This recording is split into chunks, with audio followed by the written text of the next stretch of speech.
미국과 일본이 트럼프 관세와 관련해 빠른 시기에 합의해 정상 간 발표할 수 있도록 뜻을 맞췄습니다. 이런 가운데 트럼프 대통령이 관세와 방위비 증액을 연기할 것임을 시사하면서 일본이 협상에서 한층 수세에 몰릴 수 있다는 전망이 나옵니다.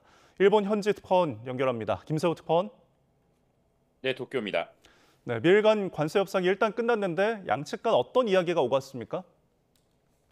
네, 일본 측 대표로 참가한 아카자와 료세이 경제재생상은 트럼프 대통령과 회담한 데 이어 스콧 베센트 미 재무부 장관 등과 본격적인 관세 협상을 진행했습니다.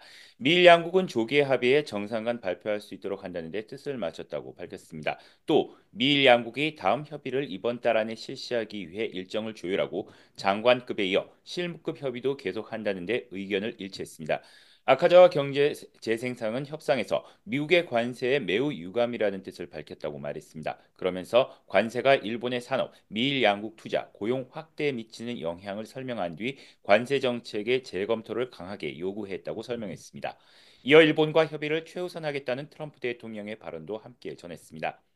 트럼프 대통령은 회담이 끝난 뒤 자신의 SNS에 일본 대표단과 회담할 수 있었던 것은 대단히 영광이고 큰 진전이라고 밝혔습니다.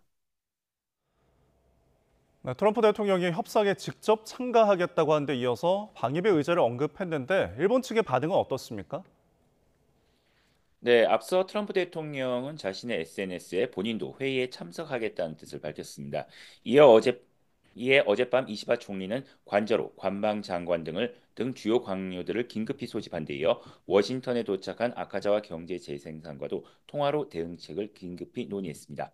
다만 트럼프 대통령이 아키자와 경제재생상과 회담을 한 이후 미일 간 관세 협상에 직접 참가하지는 않은 것으로 보입니다. 그럼에도 일본 내에서는 미일 장관급 협상 국면에 전면에 트럼프 대통령이 모습을 드러낸 데 대해 상당히 당황해야 하는 것으로 전해졌습니다.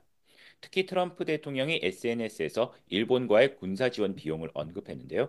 이시바 일본 총리는 이번 협상에서 방위비 논의가 있었는지를 묻는 기자들의 질문에 구체적인 내용은 언급하지 않겠다라고 밝혔습니다. 사실상 논의가 있었음을 시사하는 대목인데 미국이 관세를 안보와 연계할 경우 일본이 협상에서 수세에 몰릴 수 있다는 전망까지 나옵니다.